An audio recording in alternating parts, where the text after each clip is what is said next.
Hello, YouTubes. I'm back.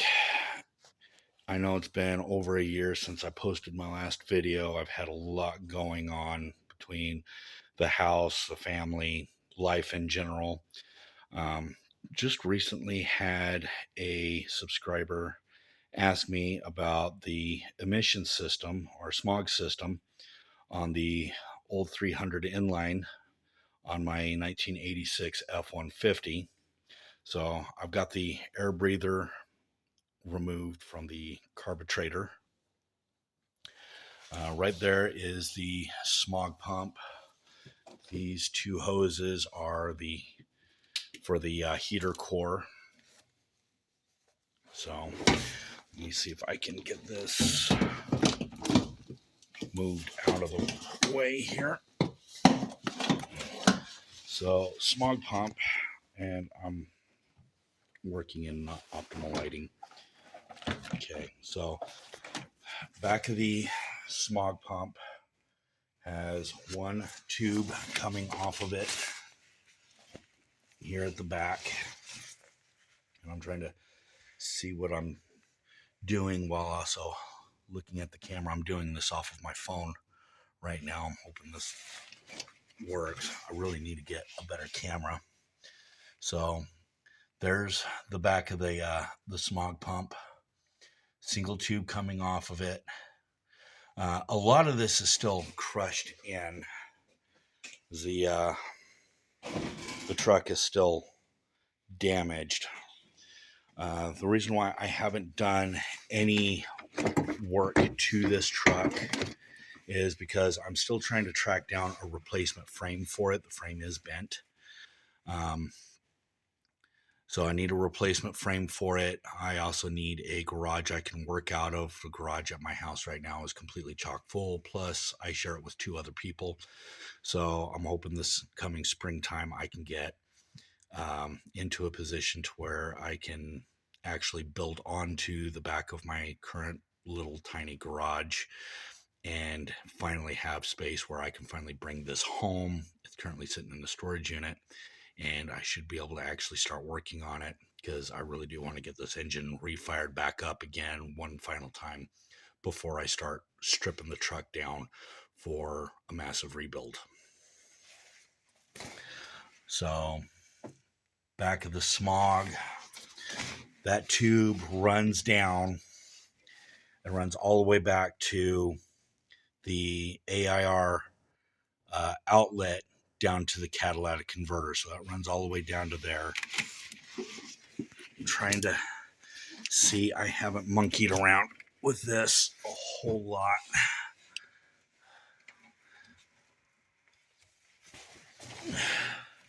So mounting bracket back over here, mounting bracket right here, and the inline 6 engine is really quite simple as far as how the smog system is set up.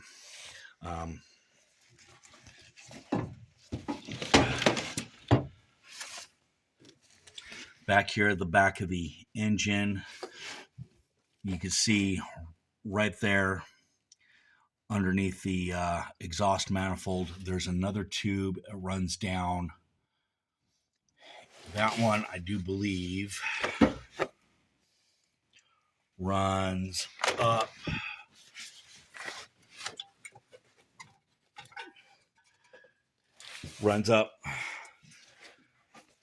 underneath this little heat capture shroud. I'm trying to see past the starter.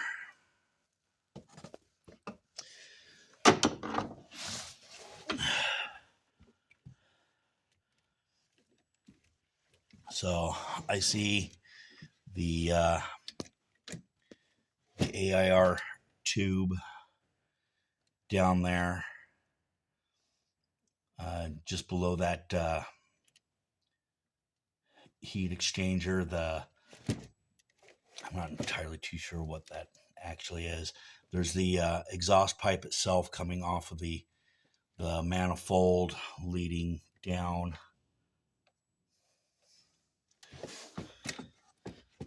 I just don't have a whole lot of room to wiggle around in here.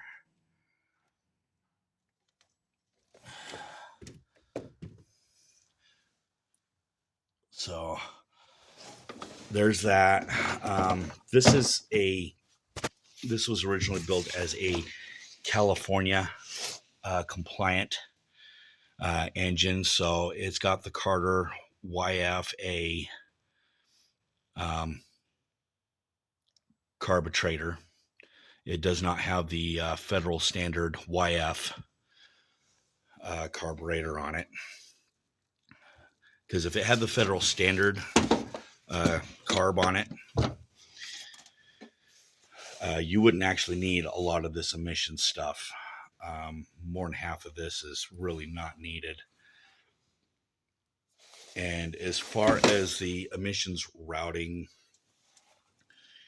here's kind of a good look. Some of the other stuff that's on it. There's a PCV valve back there. It's got some sort of electronic purge valve built into it. I don't know what that stuff is. A lot of this is actually going to wind up going when I go through to do a rebuild, and I'm not even 100% sure if I'm even going to keep this engine in this truck, because I'm still contemplating on putting a 351 Windsor in it and going over to an aftermarket electronic fuel injection system. I'm also contemplating possibly beefing up the suspension and putting a 460 V8 into this. I do have an extra 460 V8 out of a 94 F-250 sitting in the back of my other rig right now. So there's a lot of that. So it's just kind of up in the air on what I want to do. I absolutely do not want to do a Cummins swap or an LS swap. LS engines, I don't want nothing to do with them. I'm either going to go 351 Windsor, 460 V8, or I'm going to stick with the inline. So I can't necessarily get around to the other side of the engine, but there's not hardly any emissions controls over there on that side of the engine. Everything is pretty much on this side because this is where the exhaust dumps out. So there's a front look at the smogulator. So smog pump in of itself, just a single tube, runs all the way down to the AIR inlet outlet for the catalytic converter. So to the viewer that reached out to me, the subscriber that reached out to me on this, I'm hoping this helps you out. But I'm hoping here, maybe within the next year, finally being able to bring this home and finally be able to start putting out some more detailed videos as I start the disassembly of this. I'm hoping the next video I put out on this will actually be trying to get this engine to fire up and run one final time before I really start tearing this apart. So it overall, the truck looks like all I'd have to do is replace some body panels and a few other features, and it would be drivable. And that's not true. This side of the axle is all jacked up. The frame is bent, primarily on this side. It's bowed down and in slightly, and that goes all the way back to just past the transmission mount or cross member. This tire refuses to hold air. It constantly goes flat. I've got it currently sitting up on a prop jack, so that the rim is not resting on the rubber, because this is still practically a brand new tire. I'd actually had all 4 of the tires on this replaced about 3, maybe 4 months prior to the wreck. But overall, no, I have not gotten rid of this truck. I still have it. I really want to get to working on it. I just, right now, time, money, and facilities have kind of dictated that. And, my family is priority. I have to take care of them. This is all secondary to me, overall.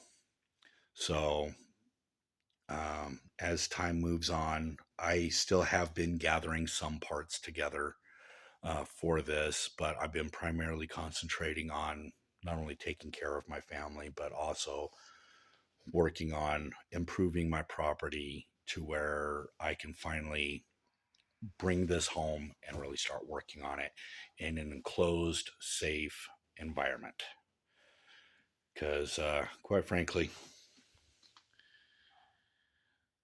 there's still a lot of snow out here right now. And by the way, this is January 13th, Saturday, January 13th, 2024. I hope everybody had a happy new year and a very Merry Christmas at that. So long 2023. Hello 2024. And hope everybody enjoyed their holidays and best wishes. So, yeah. So I'm hoping this video helps you out, getting everything that you need to put your rig together. This is a fantastic engine, solid, bulletproof. You can't kill them. Trust me, I've tried. I've run this thing out of oil so many times. It starts knocking and clicking. I throw probably about 3 quarts of oil into it. Goes right away, still kicking good and strong. It's there somewhere. There it is.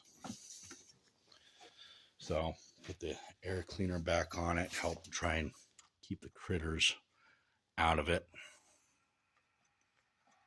That's actually the first time the air cleaner has been off of this since just prior to the wreck, when I went through and did a tune-up on it, which for this particular oil leak of an engine consists of just basically replacing the oil filter with a new one and putting a new air filter in the breather housing.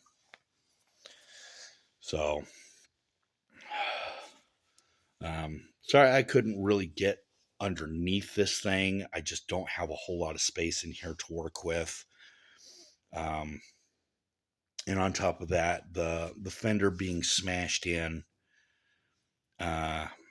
doesn't help, because it's practically right up against the side of the engine block. So there still need to be a lot of things shuffled around. Other than that, if it wasn't for the actual condition of the truck right now, you could literally cram yourself into this engine bay right alongside this engine, shut the hood, and you'd be comfortable. Don't ask me how I know that. So, but yeah, hope that helps you out. And any other questions, comments, put them down into the comments section. Let's keep things friendly, of course, for the YouTube algorithms. If you like this video, hit the like button. Share it with your friends. And don't forget to hit that subscribe button, because that really does help out the channel quite a bit, especially if I can get to the point to where I might be able to get monetized. I could really start putting some better videos together and really start getting some work done. So yeah, like, share, subscribe. And as usual, I'm Dr. Frankentruck, and I'll see you next time on the operating table.